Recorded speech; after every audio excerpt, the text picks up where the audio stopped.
ইরানের বর্তমান ধর্মীয় নেতাও সালাফি বিদ্বেষী কিনা? জি, ও আচ্ছা, জি, সাহাবি বিদ্বেষী কিনা? জি, বর্তমান নেতা, ভবিষ্যৎ নেতা। কারণটা হলো তাদের ধর্মীয় আদর্শই হলো সাহাবি বিদ্বেষ পোষণ করে। প্রথম কথা হলো শিয়াদের ভিতরে অনেকগুলো ভাগ আছে। অনেকগুলো ভাগ আছে বর্তমান বিশ্বে। দুই ধরনের শিয়া সব থেকে বেশি।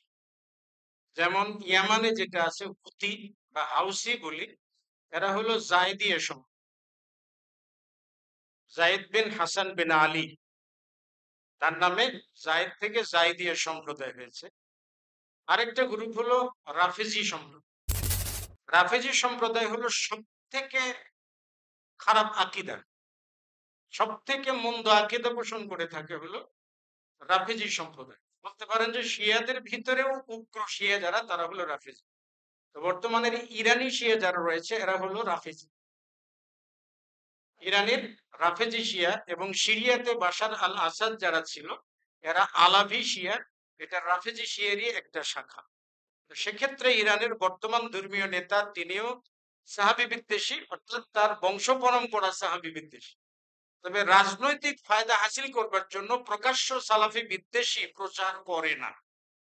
আপনারা যদি ইরানি ইনকিলাব পড়ে থাকেন, আরো তাদের যে বইগুলো আছে, এখনো পর্যন্ত ইরানের যারা রয়েছে ধর্মীয় নেতার সালাত দেখবেন, নামাজ পড়া দেখবেন। ধর্মীয় নেতা যখন নামাজ পড়ে ইমামতি করে দেখবেন তার সামনে একটা কারবালার মাটি গোলক সাবানের মতো আছে, দেখতে গোলাকার। এটা মূলত কারবালার মাটি।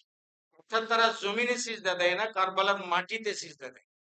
কাবাতে যখন হজ করতে আসে তখন কাবাতেও যখন সালাত আদায় করে তখন মাটির টুকরার উপরে সিজদা দেয়, কাবার মাটিতে সিজদা দেয়। এজন্য তাদের কাছে যেমন খমিনির বক্তব্য রয়েছে যে কি বলে আপনার কারবালাতে তোয়াফ করে, আর তোয়াফুল কারবালা আর তোয়াফু বিল কারবালাতে আফদালুম মিন তোয়াফিল কাবা। কারবালায় তোয়াফ করা কাবায় তোয়াফ করার থেকে উত্তম। তো স্বাভাবিকভাবে সাহাবী বিদ্বেষের ক্ষেত্রেও কি তারও সাহাবী বিদ্বেষী অনেকগুলো বক্তব্য আছে। সেক্ষেত্রে নিঃসন্দেহে বলা যায় বর্তমান ধর্মীয় নেতাটাও তিনিও সাহাবী বিদ্বেষী, সাহাবা ইকরামগণদের বিরুদ্ধে কথা বলেন। অর্থাৎ এটা হলো ইমানি ব্যাপার, তাদের আকীদাগত ব্যাপার। আকীদার জায়গা থেকে তারা একটুও পূর্বসূরীর থেকে কি সরবে না। আর সাহাবী বিদ্বেষী শুরু হয়েছে তখন থেকে, যখন আপনার কি বলে খারেজি শিয়াদের উৎপত্তি হয়েছে তখন থেকে। আমি খুতবার ভিতরে আয়েশা রাদিয়াল্লাহু তাআলা আনহার একটা বর্ণনা পড়েছি। রাসূল সাল্লাল্লাহু আলাইহি ওয়াসাল্লাম বলেছেন, লা তাসুব্বু আসহাবি, তোমরা আমার সাহাবী কিরামগণদেরকে গালি দিও না। ইস্তাগফিরু লাহুম, তাদের জন্য ক্ষমা প্রার্থনা করো।